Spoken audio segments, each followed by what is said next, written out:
నిశ్శబ్దం అనేది శూన్యం కాదు, అనంతమైన శబ్దాల సముదాయం.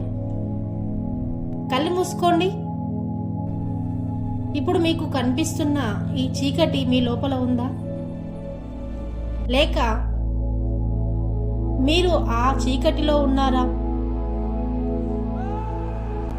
మనం చూస్తున్న ఈ జగత్తు, ఈ రంగం, ఈ రంగులు, ఈ బంధాలు అన్నీ నిజమేనా, లేక ఒక మహా స్వప్నమా? గాలిలో తేలుతున్న దుమ్ము రేణువు నుండి అంతరిక్షంలో పేలుతున్న నక్షత్రం వరకు ప్రతీదీ ఒక క్రమశిక్షణతో కదులుతోంది. ఆ క్రమశిక్షణే ధర్మం, ఆ కదలికే కర్మ.